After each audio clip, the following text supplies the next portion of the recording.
Hello and happy handwriting day. My name is Heather Martinez and I'm from Let's Letter Together. And today I would like to show you my top 5 ways to improve your handwriting. So all you need is your very favorite pencil and paper. Let me show you how.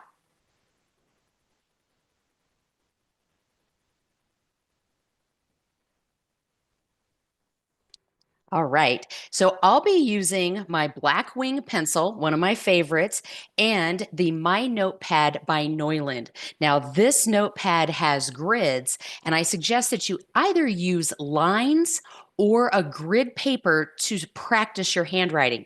Or if you're practicing italic or brush lettering, use a template that has all of the lines you need, including your baseline, your X height, your ascender, your descender, and your slope lines. Now, if that's a lot of lines to remember, not to worry. We're not going to need them today, but if you want to take other handwriting classes at Let's Letter Together, join me there. So the top 5 ways to improve your handwriting goes like this.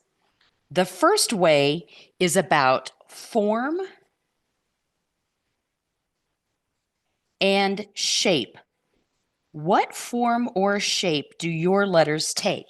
And if you'll notice on this page, I have this top line up here. I'm writing like an architect. Here I'm writing like a script. And here is my regular italic based handwriting. And this lettering style is sign painter. That's a lot all in one page. But what I'd like you to notice here is that notice how my architect letters are an ellipse shape at a 45-degree angle.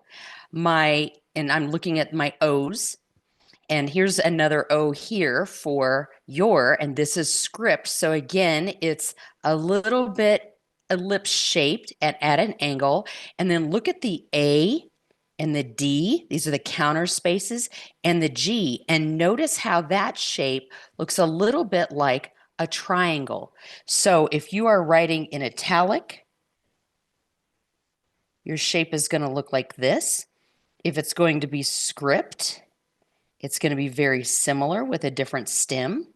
And you might say, you know what, my handwriting usually looks like that. Maybe you make a 2-story A.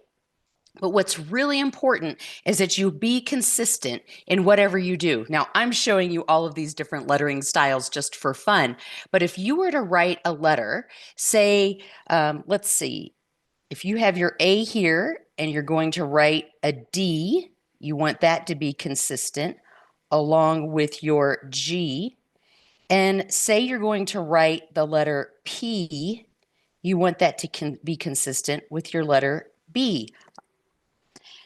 So form and shape are really important. So look for those similarities and repeat those throughout other letters.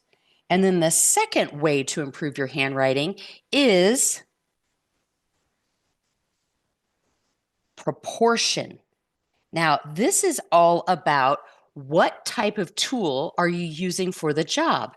So in this case, I'm using a pencil. So I can write as small as this, but if I go big, it might still look okay, but is it proportionate to the tool? So for instance, if I were to use, say, the Neuland outliner marker, notice that it makes a different size line than that, much bolder, right? Then if I try to write small, what happens is it's too squishy, it's too full. But if I wrote the same height as I wrote here, it's probably a little bit better proportion. And if I decide I want to use a great big marker, let me choose maybe one not so big, but maybe the Neuland number 1. Notice how thick I can make that line. There's no way I can write that small there. And if I do write almost, I'm doing a little bit bigger, and notice it's so big I'm going off the page. So choose the right tool for the job. Now, the next way to improve your handwriting is to consider your slope. So, what do I mean by slope? That is the angle in which you're writing on. So, let's look at the slope on this way. Notice that if I were to cut that O in half, it's actually at that line. And so should my stems on all my other letters. So that's a consistent slope. Now, sometimes what you might want to do is have a baseline that has, let's do this. I'm going to write the word sometimes. You might have a baseline. You're following the baseline, you're writing on the baseline, and what happens is that your slope changes. And that's okay because that has to do with the baseline. But if you're just doing your handwriting over and over and over again, and say I want to be at a bit of an angle here, if it's going to be at an angle, it'll look like this. If it's going to be straight up and down, it's going to look like this. Oops, that's not quite the right proportion for that letter B. Notice how these slope lines are different. These letters go like this. These letters go straight up and down. So just be consistent. That's the most important part. Now we talked about those baselines. We can have a straight baseline. That's where all of the letters in our words live. I'm going a little bit above that because I really want you to be able to see that baseline. But like I said, sometimes we have baselines that can curve. They can go up and to the right. And think about what that slope looks like then.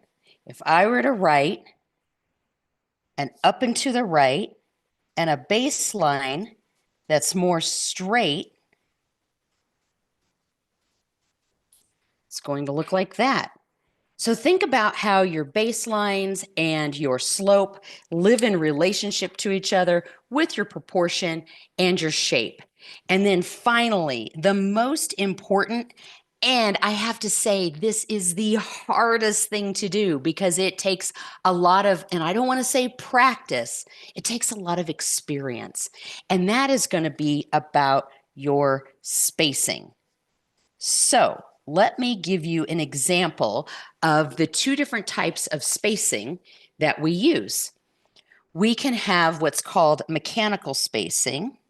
Say I draw a square and then I put my finger in between and then I draw a triangle and then I put my finger in between and then I draw a circle. What I want you to notice is all the space in between those. Notice it goes way over here. So the right side is going to have a more space than the left side because this is straight up and down. But when we do what's called volume or optical spacing, we're considering that we have this straight line and this curved line. Now this looks very, very minute, doesn't it? This volume. Think about if you were to fill this up with sand or water. You don't want mechanical spacing. That's a no. What you do want is volume spacing or what's called optical spacing. Okay? Also, I'm going to give you a couple of bonus tips. If you want to improve your lettering, one of the best ways to do that if you're writing out letters is to practice Iteo and Shridlu. What's Iteo and Shridlu? Iteo and Shridlu are the 12 most popular letters in the English-speaking alphabet. Let me write them out for you.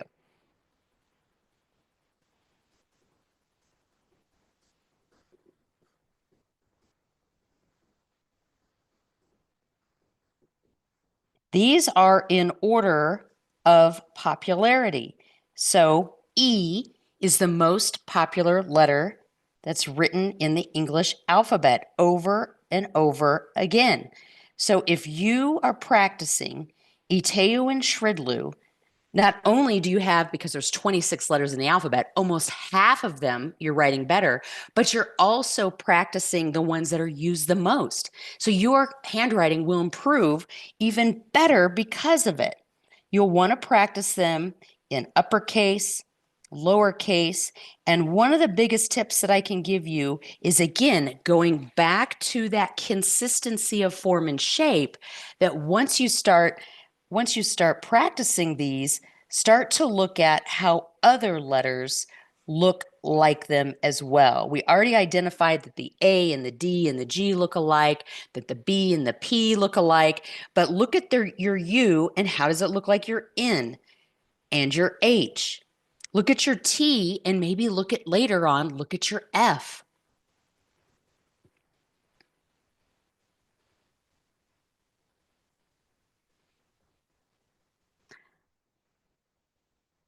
All right. I hope you've had a great time with Handwriting Day. I hope you'll make some lists or maybe write a story or a letter to a friend.